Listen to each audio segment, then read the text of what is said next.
Test, test, 1, 2, 3. Test, test, 1, 2, 3.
go, I guess.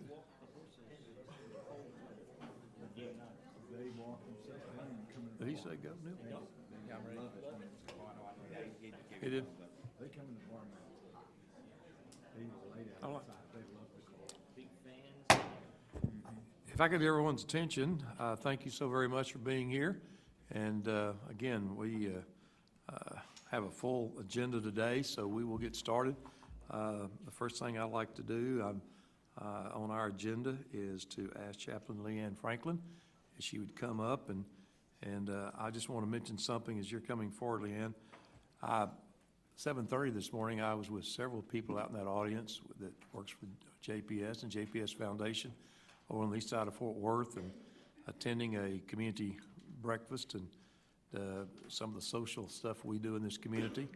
And I think sometimes we get so caught up that what we do so fantastic within the walls of JPS, but JPS also goes out to the community. So I think I had breakfast with 5. I see several of them here. I see Michelle, JRCU. I know there's some others that were there this morning also. So again, JPS just continues to support and do things in the community as well, both inside and off our campuses also. Leanne, it's all yours. Thank you. So much. Yes, inside, outside. This week has been an especially busy week. We've had since Monday 19 deaths. It's been a very hard time. So for each one of those deaths, think of the doctors, the nurses, chaplains, the social workers, and families. So busy time, always remembering why we are here. Also, 2 weeks from now is Thanksgiving. I just looked at my calendar. So with that, let's pray. We gathered this afternoon in a spirit of gratitude. We are so grateful for the challenges and opportunities we have before us. So we ask that you be with us this afternoon. Inform and open our minds, inspire our hearts, unite our collective vision, so that together we can be the JPS that our communities most need us to be. It is with thankfulness and the joy of service that we pray. Amen. Amen. And thank you. Would you please join me in the pledge?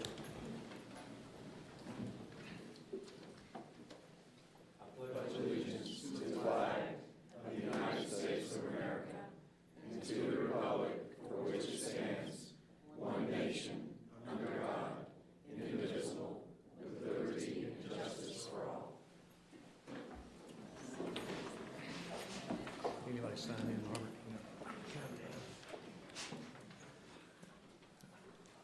All righty, that we're taken down to item number 3. I've been advised there are no citizens wishing to address the board today, and which will take us down to item number 4, which is the approval of the minutes from the previous board meeting of October the 10th was provided previously.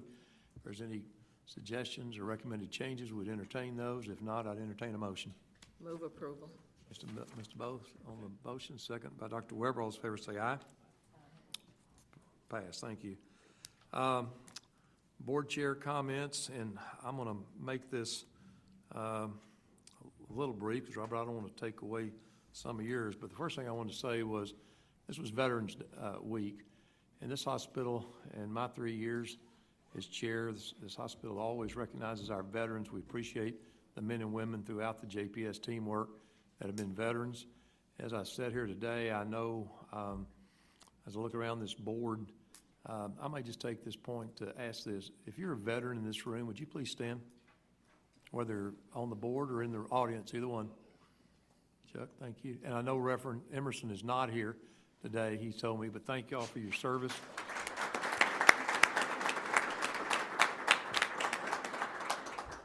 And, you know, DT, I was able to follow you on about a 10-day trip you just made. And if I get this right, I think it was Lieutenant Colonel James Williams, who's 75 years old. If you caught Channel 4 News, DT's actually a movie star but he wasn't on there to be a movie star. He was part of the Valor organization that takes our veterans. And they actually, I think, Lieutenant Colonel Williams had been at the Hanoi Hilton. And that had to be a very memorable time for you, DT, and appreciate what you did to take those and be a part of taking those veterans back. I saw the story on the news. I know y'all are recognized in the Dallas Veterans Day Parade, so thank you very much. And if anybody wants to see the link, we can certainly provide you. It's really a great story. So, DT, thank you for you doing that also. The only other thing I wanted to mention is that I did go by past Tuesday and I attended the JPS Foundation, and obviously the Honorable Laura Wheat chairs that board, and my entire intent for going by was to tell them thank you for what they do through the year. Sometimes they're really part of us, but sometimes when they're meeting in other buildings, Robert and you and the staff do a great job. JR, I know that is something that you're really managing and part of now underneath your position.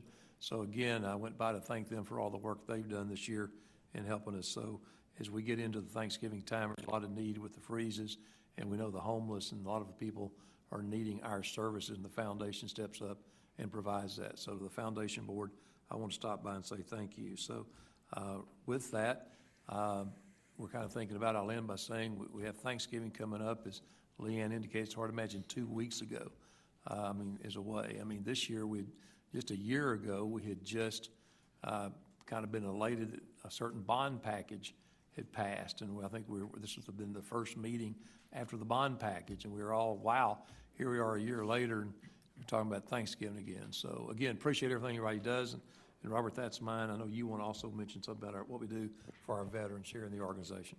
You bet.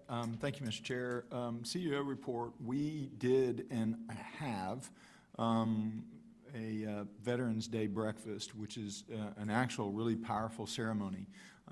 This year we had Dr. Robert Fromm as our guest speaker, and Dr. Fromm served in the United States Air Force, and he was stationed in Iraq. He was part of a unit in Iraq that saw some of the most difficult tragedies that one can see in wartime, not unfamiliar to Dr. Weber and his time at the MASH unit in Vietnam. And those are challenging times. And for those of us that did not serve, you just have to dip your head down in prayer, and thankfully that we had people like that protected me, who never was called up to serve. And Steve Simmons and the rest, it's very, very powerful to me, and I don't ever let that go by the wayside. So for those of you who protected my freedoms, I am grateful, and I know everybody else is as well, and I'm thankful for that. But we had a great ceremony, and Dr. Fromm did a good job. He said he was nervous, but we didn't indicate any of that. And I always thought that was ironic that the man was stationed in Iraq, and he said he was nervous to get up and speak. So the irony did not go unnoticed.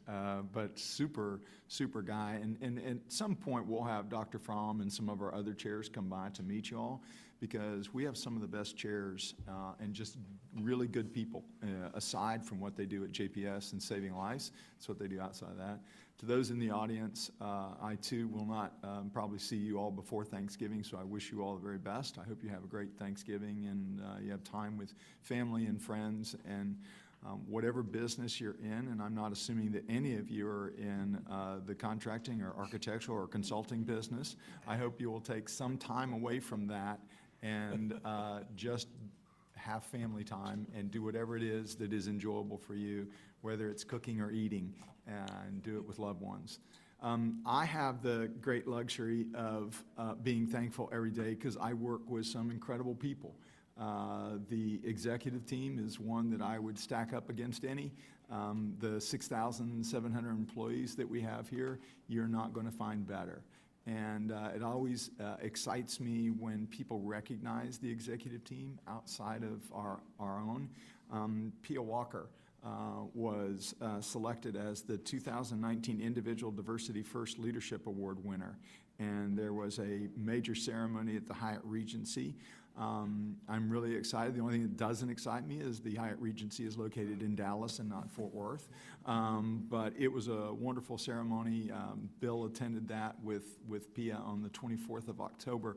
But I think a round of applause to Pia Walker for the incredible work she does.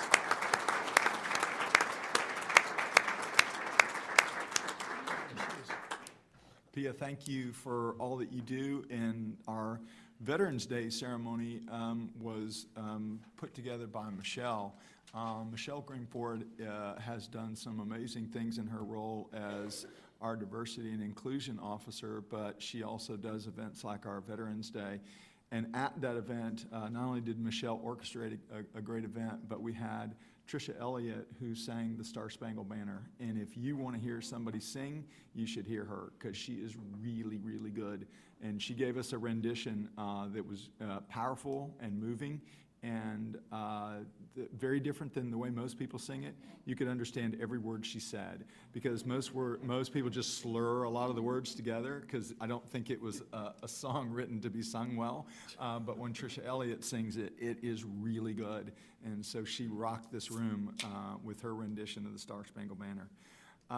So thank you all for that Veterans Day ceremony that we had, and Pia, congratulations to you. We all on the executive team love it when one of us gets called out by the community for an award. The other thing that we've done is you all as a board have helped us immeasurably to do this, but part of the biggest hill we continue to climb is trying to figure out ways to engage our physicians. It has always been a challenge at JPS, even dating back to the 1960s and all, when you had community docs that just came in and did community volunteer service here. And so the ownership model of JPS was never really firmly established. It was, let's go into JPS and help, and we were proud, and that's wonderful for the tradition, but there never really was, I am part of JPS. And so this board and this administration has worked excessively hard to try to get engagement from our physicians. We started out by doing a TCU cohort program and bringing physicians in and giving them some management skills, some communication skills, understanding finance of healthcare. And Chet Schrader was part of that program. Tim Kramer was part of that program. A lot of our doctors have become a part of that program, and it's worked exceptionally well. Tim Kramer and Laura Burnside have now gone some ancillaries of that very program, and we have the Patient Experience Mastery Program, which brings in physicians. We have a 10-session course for physician and APPs and operational leaders within the network. And we talk about collaborative learning sessions, what you do to make this place better. And we look at enhancing patient experience, what it's like to be the patient, what's it like to communicate with a patient, the fact that sometimes 5 seconds may be all the time you get, and thinking about smaller things that mean big things like eye contact, and how you talk to that patient and communicate with them. We had 76 physicians, APPs, and operational leaders successfully graduate from that program. In those cases, we empirically can now see patient satisfaction scores increasing with those physicians. So to Tim Kramer, who does our physician engagement, that's a tough challenge, because it's sort of a gray area. How do you get people involved, and what do you do, and how do you engage them in that? That's not something we should take for granted, and it's not something that has a path cut in front of it. So Tim is cutting a path where there hasn't been one, and I appreciate that. So what we're going to do is we wanted the doctors to speak, and some of our APPs and our operational leaders to speak individually. So I'm going to have Jeff in the control room queue up a video that our communications team put together. And that's another thing I want to comment on before Jeff runs it, is our communications team is stellar at putting videos together. A service that we would outsource before, we now do in-house, and they do it really, really well. So my hope is, with that kind of introduction, that it cues up right and that the sound is with it. But if there is no sound, it's not our communications team. It's this structure here. So Jeff, if you'll run the video.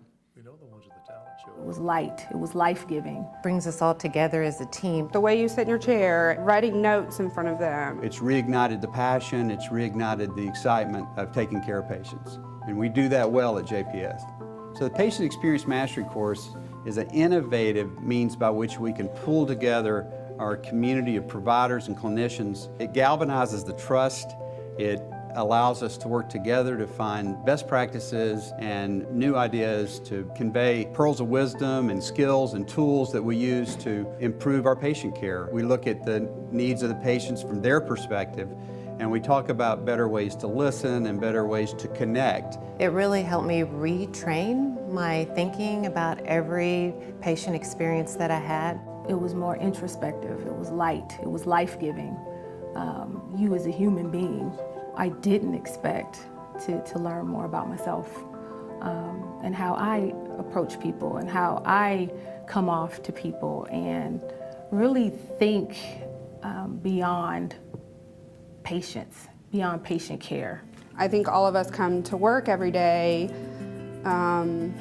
really wanting to give our patients that feeling of acceptance and that we care so much about them, because we do, but sometimes our body language or the way we enter the room or the way we speak with them doesn't always portray that. And so for providers, it can be very frustrating because we want so badly to portray that to our patients. But sometimes just with simple little changes to the way we act in front of them can make a huge difference. It's really given me a new excitement to use all the tools, and one kind of builds on the other, and then you end up doing several and you do them over and over, and you see the patient's reaction and you see them relax, and their joy on their faces just kind of gives you more joy as a provider, and it's really kind of put a new, renewed energy into my job and what I do every day. The power of connectivity is remarkable, and this course has taught us more and more how to do that. Even though we all work in different areas, we all have a similar purpose, and learning and hearing what they do and how I can put that into practice in my own area was invaluable. It was a really good program for us. There's a couple things I want to note, particularly for those of you in the audience. Elizabeth Smith. Smith is a common last name, but that also is a direct descendant of John Peter Smith. She is in that lineage, and she and another sister and a brother also work at JPS. And her brother does actually look a lot like the man John Peter Smith, especially when he had his beard. The other thing I want you to note in there is that, and it was not by design, but you actually see Jay Haynes gelling in and washing his hands. That's an important aspect of care. And you all are going to hear a little bit more about that when Dr. Stevenson gets up to give you a bit of an update as well. But that was a really good program, and I wanted to let you all know that. So, Mr. Chair, that's all that. Unless you all have questions, that's my report. Any questions for Robert? If not, we move to item number 7, which is the medical executive staff meeting, and Dr. Schrader. Yeah, so I have one item on the agenda for consideration of the board. Credentials Committee has referred to this board the consideration of approval of a clinical privilege change in allowing lead extraction. So to kind of explain, electrophysiologists put in pacemakers, and the pacemakers have wires that go down to the heart. Sometimes when those pacemakers are no longer needed, there's a change that needs to occur, you got to be able to pull the wires out. And so what we're essentially allowing is with a laser procedure that they have training in to allow them to extract those leads out of the heart before they would need to replace a pacemaker or remove it completely. Yeah, the laser gets rid of the scar tissue that surrounds the pacemaker wires. And you have to deal with that scar tissue before you can yank it. So that's what it's Or you yank it. Is that a Yank medical? is a technical term. Yeah, I was asking about that word.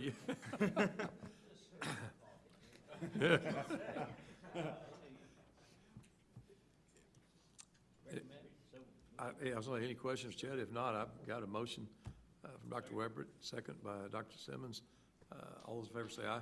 That is, by the way, the first procedure I fully understood. Yanking it The out. yank part. Because you talked about yanking. Yeah. I would say it's the Aggie in you, but I won't say that. But anyway, Chad, anything else? No, I'll yield my time to Dr. Super, thanks so very much. Speaking about Dr. Hosper, we'll go to item number 8, and before we do that, before Michael comes up, Robert, I think you had Yeah, something what you'd we're like. going to do today, if you will allow us to, Dr. Hochberg and Dr. Stevenson have been working diligently on some key quality issues. And I thought it might be, with the direction of Dr. Hochberg and Dr. Stevenson, a really good idea if you as a board and those who are watching us live streaming and those of you in the audience had an idea of some of the challenges that we face, some of the opportunities we will have, and some of the things that we need to do to deal with infectious disease control, to deal with challenges with CAUTI and CLABSI. So if you could, we're going to have Dr. Stevenson come up. He has a few slides. And as he comes up and Dr. Hochberg comes up, one of the things that I wanted to tell you is the most challenging thing for Dr. Stevenson is not to look the professional way that he looks, because usually he's in scrubs. He looks very good in a suit. He's an articulate man. He's an intelligent man. The hardest thing for him is to reduce this to a minimum amount of slides. That goes against his very grain. So I will tell him in advance, I am so appreciative of him, because it is a much better slide presentation in his eyes if it's 75 slides rather than 14. So to that, Dr. Stevenson, I want to thank you, and I think it might be helpful if you introduced your role and what you've done, and also the time you've been at JPS and the role you've played even prior to this position that you currently do an excellent job in. Before you go, Rob, if I may, Zim Zimmerman and I attended the Quality Awards presentations, and it was quite cool to see all the folks and all the work that goes into it. One of the things that was said when Michael Hochberg took the stand was that he got no applause when he came up to speak at board meetings. So for Michael... Yay, Michael. Somebody loves me. Finally, I feel it. We love you. Finally. Hugs are coming. It was a fairly abbreviated staccato applause, so I'm not to what extent you're loved. I take anything that I can get. Yeah. All right. So before I turn it over to Rob, and so part of the reason I'm up here is to make sure that Rob does keep it brief. But I do have, sorry, Rob. I do just want to make one very brief acclaim announcement. On December 2nd, which is the week after Thanksgiving, we are, our new Chief Medical Information Officer will be joining our organization. He is an internist by nature. It is a role and a position that is really meant to continue to remove the silos that exist, build integration, and achieve a true inclusivity between across departments as we look at technology and work between our providers as well as our IT folks and all our individual stakeholders. So this individual will report directly to me, but will work extremely closely with David Mendenhall as we ensure that our systems function properly, effectively, efficiently, and on behalf of all our staff and our patients. So on December 2nd, he'll be joining us and begins to acclimate to the organization. He's coming from MD Anderson. He's the Associate Chief Medical Information Officer there. And as I said, he's an internist by nature and will also be doing clinical time at our Oncology and Infusion Center. With that, I will turn it over to Dr. Stevenson. Thanks, Michael. My name's Rob Stevenson. I've been at JPS now for about 15 and a half years. I'm first and foremost a surgeon. I do trauma and acute care surgery here, as well as I have done a lot of hepatopancreaticobiliary surgery here over the years, which is liver and pancreas and, sort of complicated stuff for cancer. At the end of 2017, I was named Vice Chief of Surgery for Quality, Safety, and Patient Experience. And then in April of this year, especially those of you on the Quality Committee know, I was asked to step in as interim Chief Quality Officer, which is a position I've held since that time. And we've made fairly good progress on a number of fronts, driving towards becoming a more high reliable organization, which is a goal that really I think all healthcare organizations should have. And to that end, there have been sort of two great pushes, and one is sort of a continuous search for our vulnerabilities as an organization in terms of patient safety, and then the other is we're asked to do these things by all these organizations, Leapfrog, CMS, and all that. And what they're really, and they ask us to do this specific thing or that specific thing, but behind that is a why for why they're asking us to do these things. And the why really comes to what kind of organization they're trying to help us become by those asks. So I'm bringing before you today a couple of items, actually 3 if you include what we're going to present in just a little bit with a never events policy in the policy portion of our meeting today, but 2 items which Leapfrog has asked us to do, and they ask us to do it for a very important reason, and the reason is that the first is we're going to talk about the AHRQ Culture of Patient Safety Survey, which is a survey we conducted in June, and what they want there is they want us to listen to our employees, what they're saying about what they see in terms of our culture of safety here, and then they want us to respond to that. And they want us to respond to it so seriously that they want us to bring our plans to you as the board to show you and the public that we are doing what we need to do to become a safe organization. And to the point, organizations with better scores on this survey have better results. There was a very nice paper in the Journal of American College of Surgeons from August which showed this very, very clearly.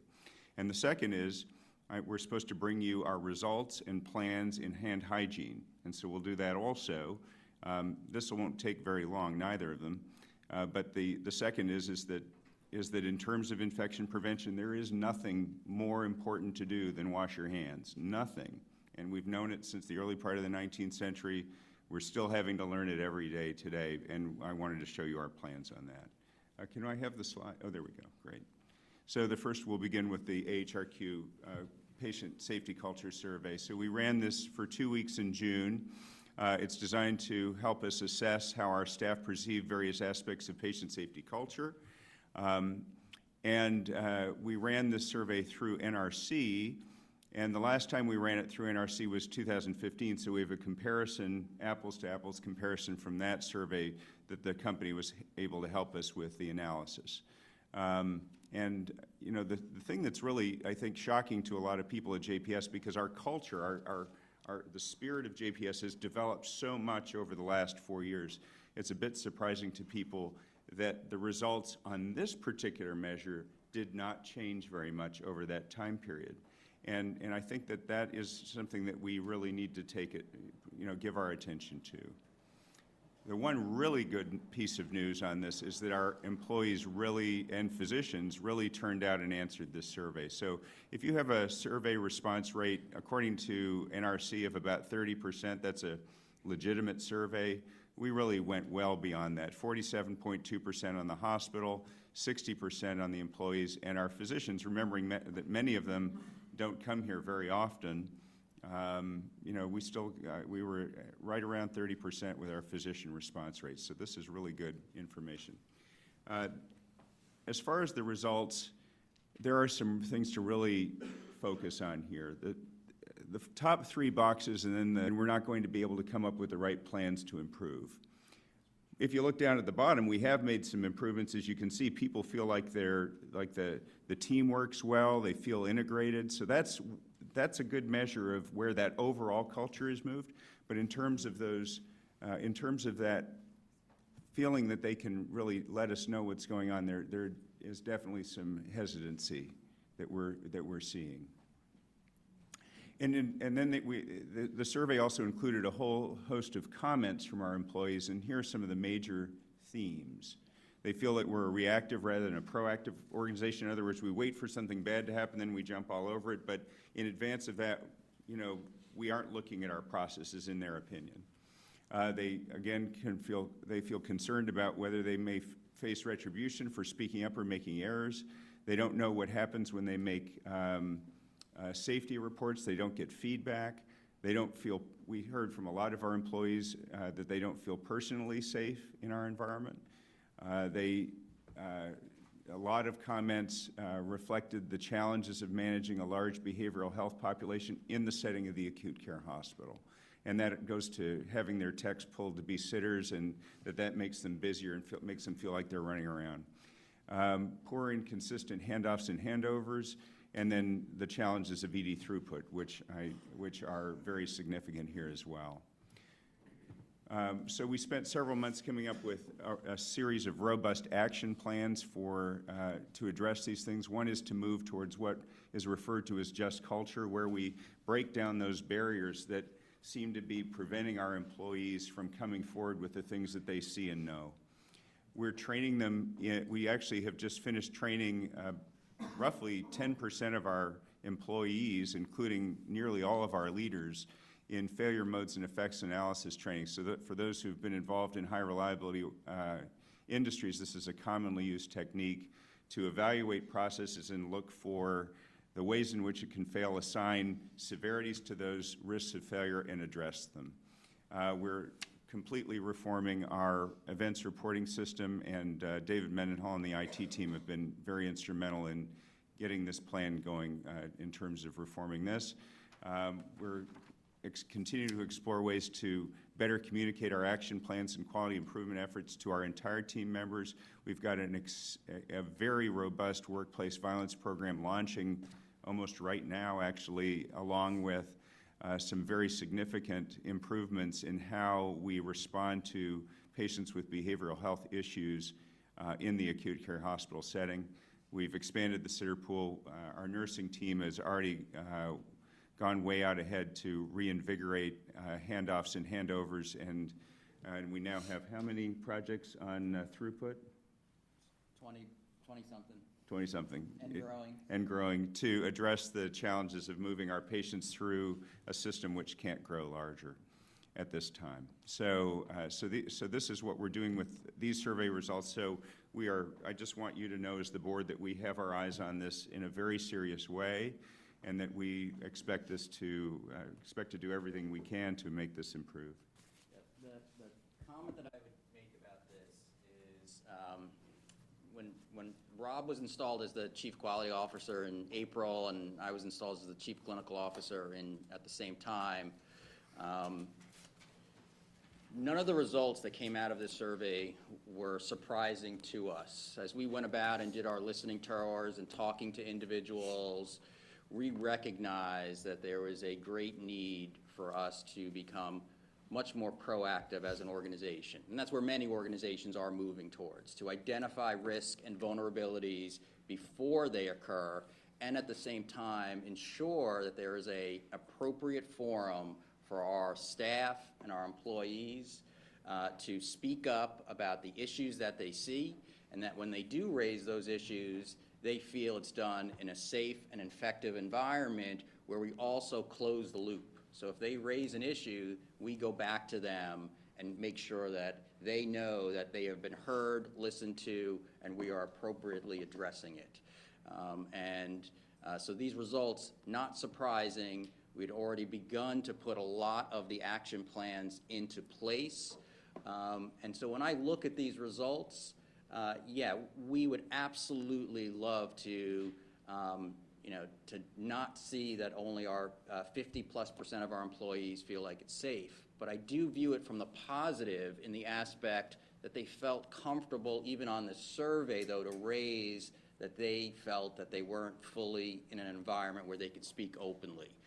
And that just still speaks to the very strong culture that it does exist here, that they want to get better. They want to have an environment where they feel like we can continue to improve upon all the great things that we do for our patients and our populations. So I'll now take you through our hand hygiene results. We began a journey to improve hand hygiene a number of years ago, and as you can see, going back to fiscal year 2017, when this was identified as a specific challenge, although the number of observations was much smaller than what we're seeing presently, only our secret shoppers who watch people wash their hands found that was happening only 45% of the time. So that's pretty low number, because we really expect everybody to wash their hands going in and out of every room, and then now there's some other things recommended by CDC as well. But just going in and out of room, only 45% of the time. Mr. Early and others got very involved in a campaign to improve that. And as you can see, that number improved significantly over time. But there were, in addition to a very successful public relations campaign around hand hygiene, there were a lot of other efforts that went into place as well to help us get to that level of improvement. I will caution the board that there may be some overestimation in this number. Most people would, if you look at comparisons of these numbers and other methodologies of measurement, we may be at an overestimation, so we will see how that goes in the future. But in terms of improving going forward, because 90% is nice, but it's certainly not good enough, so we are going to continue to identify barriers. And by the barriers, like there are units where you have to walk halfway down the hall still to get to hand sanitizer. And so we need to tighten that up, and our IP team and others are working hard to see that happen.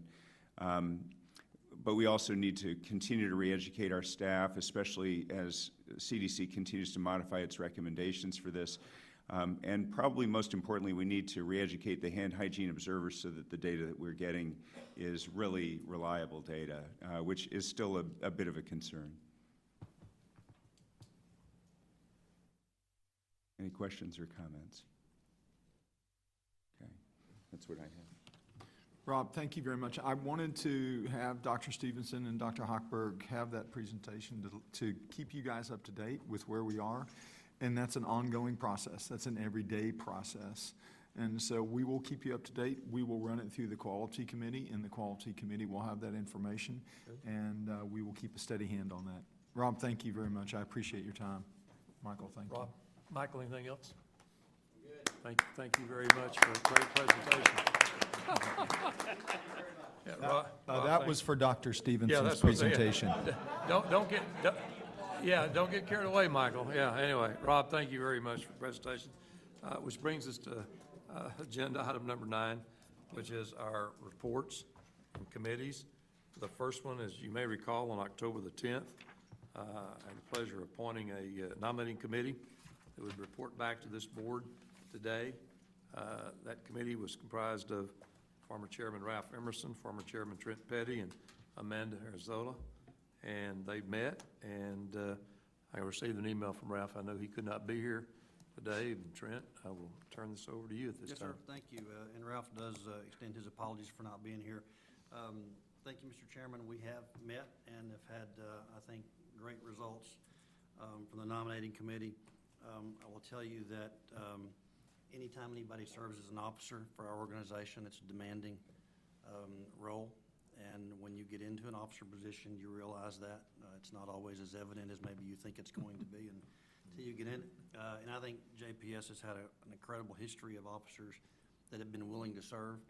And with that, I'd like to personally thank Mr. Nguyen for the work that he does for this district and continues to do for this district.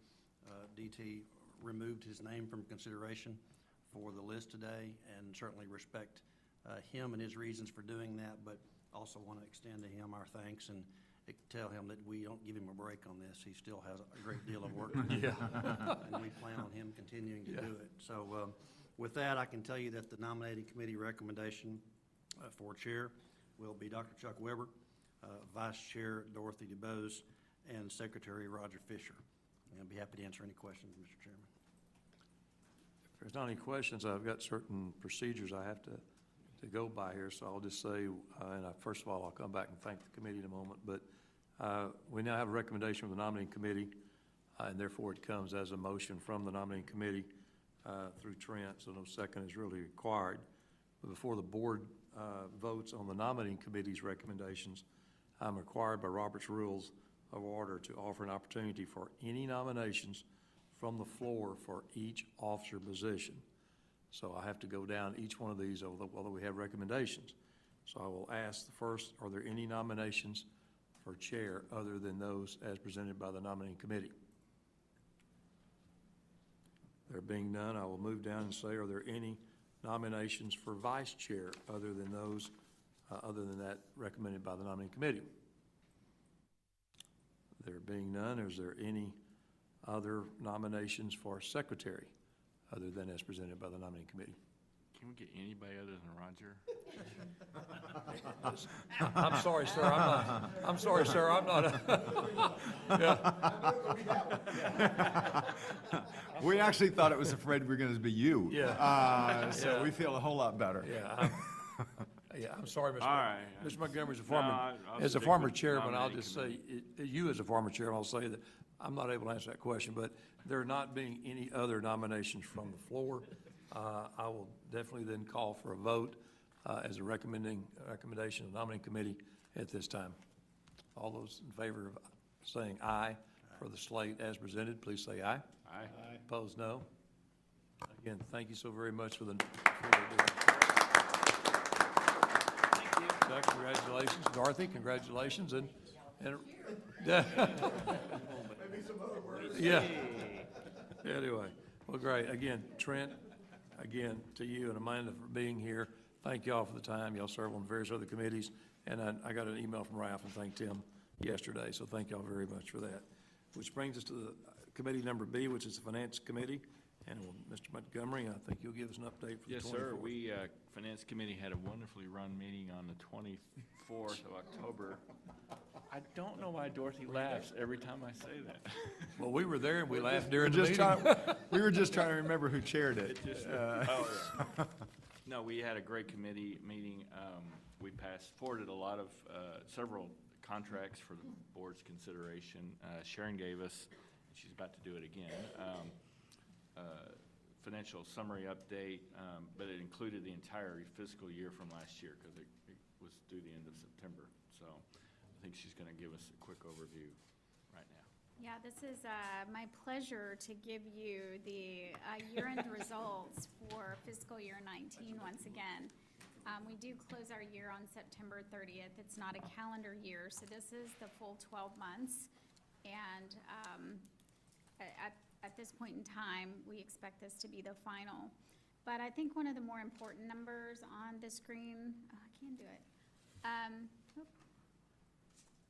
It's harder than it looks, really. So no, I can't color, but right there, that is one of the more important numbers I think that we focused on this year is actually being able to produce operating margin so we could make money from our core operating activities before our investment income. Of course, the number below here, which it's not letting me touch the screen there, but in bold, the net income of $32.8 million. Remember, we purchase close to $40 million worth of capital every year, so a lot of that cash is getting utilized for some of our operational needs. But and then also from an operating standpoint, our budget 20 is at 13.7, so we were really able to maintain that into 2020. But if there are any questions, I'll be happy to answer them, but I think most of you were here for that Finance Committee, and it was just a really good year. Any questions for Sharon? Mr. Chairman, anything else? Just recommend approval of, on the consent agenda of those contract items. I do want to thank the finance team for their efforts, and I also want to thank you as board members. Those numbers don't come haphazardly, and that comes from a diligence on y'all. It helps with the direction that you gave us on the administration. And it comes from a team of 6,700 folks pulling in one direction. And Sharon, compliments to you as our CFO for that work. That is not a number to be taken lightly, and I'm very proud of you and the team and proud of everybody that works at this place, because there were times when you enlisted the team to tighten, and they did, and there were times that you went before the leadership connection and talked to folks and said, we've got to make a turn for the better, and they listened to you, and I'm thankful. So thank you, Steve, for the chair, and board members for the direction you've given us. Sure, thank you. Item number C would be the Governance Committee, and Mr. Fisher. I can say a lot of accolades for the outstanding, wonderful Governance Committee. We met on October 24th as well.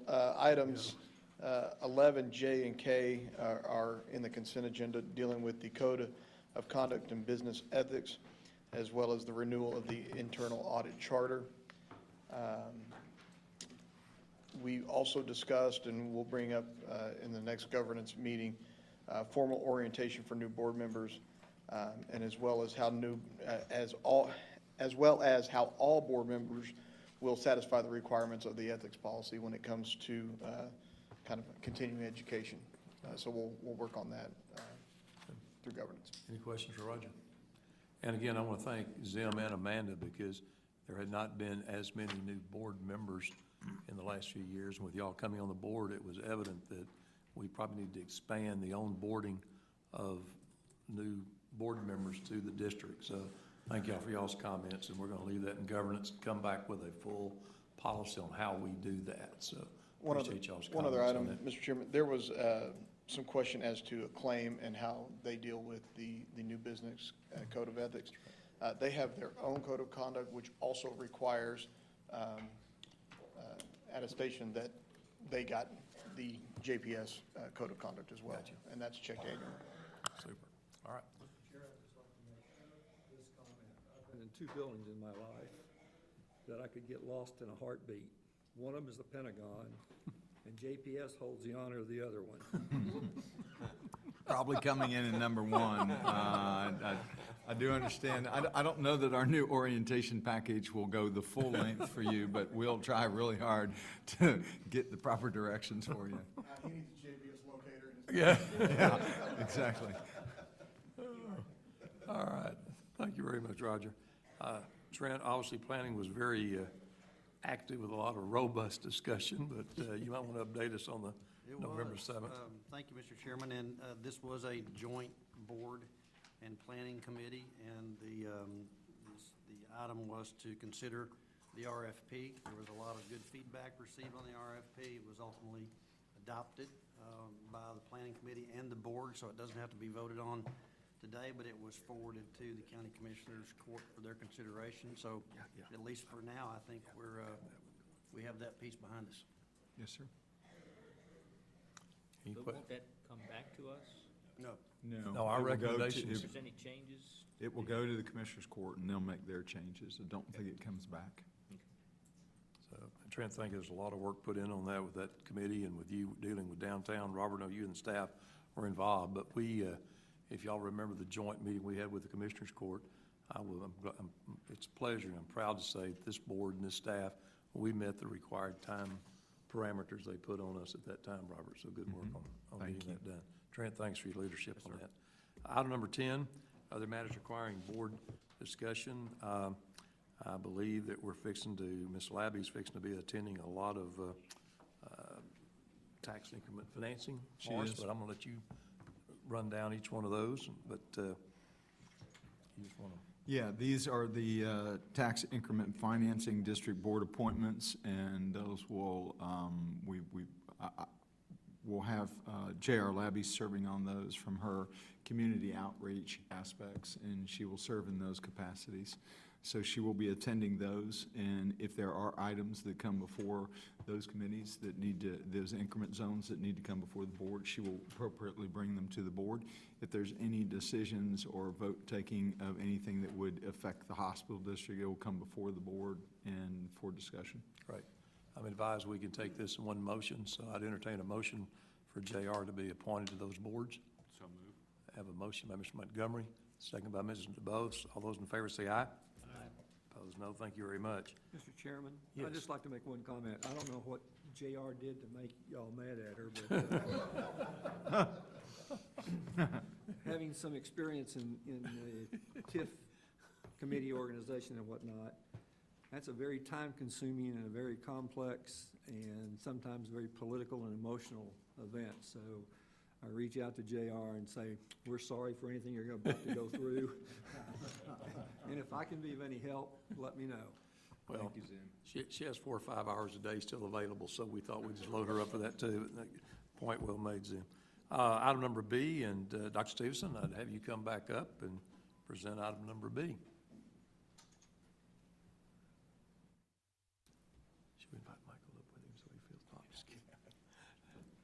All yours, Rob.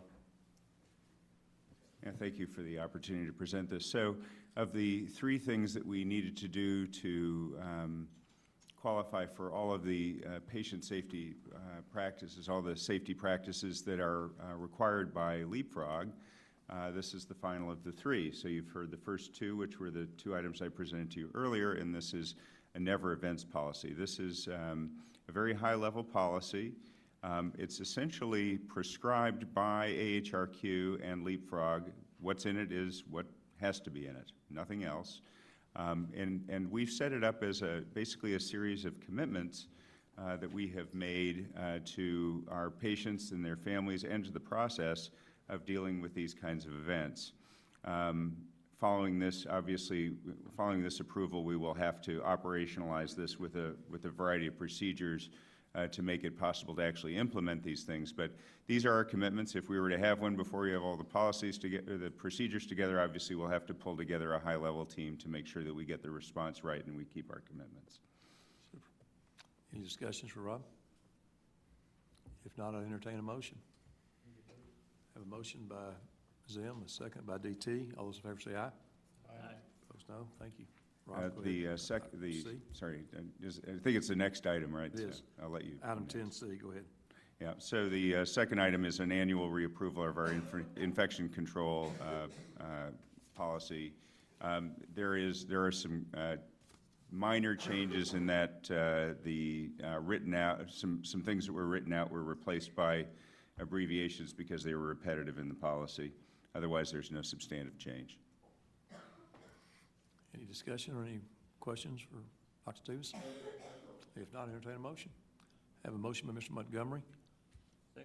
Second by Dr. Weber. All those in favor say aye. Aye. Opposed, no. Rob, thank you again so very much. Appreciate it. Which takes us down to item number 10D. We're going to pull that off for discussion and close and come back out and consider that in a moment, which would take us then down to item number 11, which is the consent agenda. As you know, everything on here has been through committees and approved by those committees, and most of us attend any and all of those committees. Appreciate y'all's participation, all that. If there's any discussions or anything needs to be discussed off, be glad to pull it. If not, I know it was previously provided to you. If there's any questions, consider them. If not, I'd entertain a motion. I have a motion by Zim, a second by DT. All those in favor say aye. Aye. Opposed, no. Thank you very much. Item number 12 is report of legal counsel. Mr. Adams. In accordance with Chair of Finance, there were, for the month of September 2019, there were 41 contracts under $500,000 that those contracts are listed on your website portal for your review. If you have any questions, give us a call. Any questions concerning legal? If not, we'll consider that report, which will take us down to item number 13, which is basically our executive session. We don't think it'll be all that long for those visitors in the audience. You're certainly welcome to stay. Let's take a quick 5-minute break, and then we'll reconvene in close. Thank y'all very much.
Everybody back? Thank y'all very much. We will now reconvene in open session at 2:35. Thank y'all very much for coming back.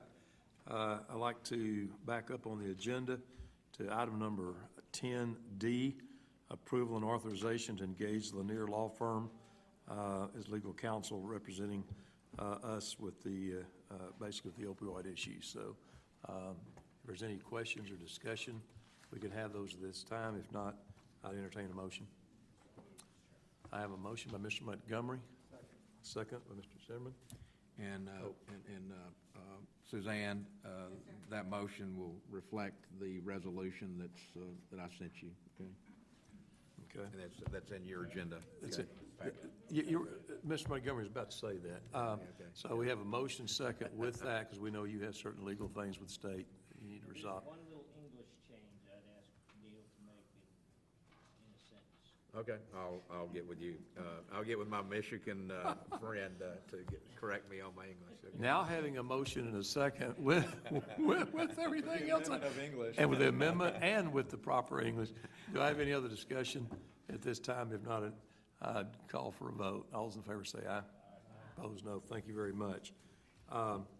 Next item we do each month is obviously privileges, and Dr. Schrader, I'd call on you for that. All right, so as we discussed in closed session, we need two recommendations from the board, please. First is in regards to the privileging packet as presented by the Credentials Committee to this board. Okay. I have a motion by Dr. Weber, second by Mrs. DeBose. All those in favor say aye. Opposed, no. And then we have one other item I believe we need to, you might just mention. Correct. So a recommendation for this board to uphold the recommendations from MEC in regards to the provider we discussed in closed session. Any other discussions with Dr. Schrader in that regard? If not, I'd entertain a motion. I have a motion by Mr. Fisher, a second by Mr. Nguyen. All those in favor say aye. Opposed, no. Thank you so very much. Chet, thank you very much for your help. Which brings us down to the end of this meeting, and there's just a couple of cleanup items I wanted to mention. One is we sometimes do not have a board meeting in December. It's scheduled for the 19th. I'd also remind you that we hope you have it on your calendars also. That's the kind of our annual Christmas get-together that evening. We do know we're going to have a finance meeting on the 12th, because that's kind of our cleanup end-of-the-year finance on the 12th.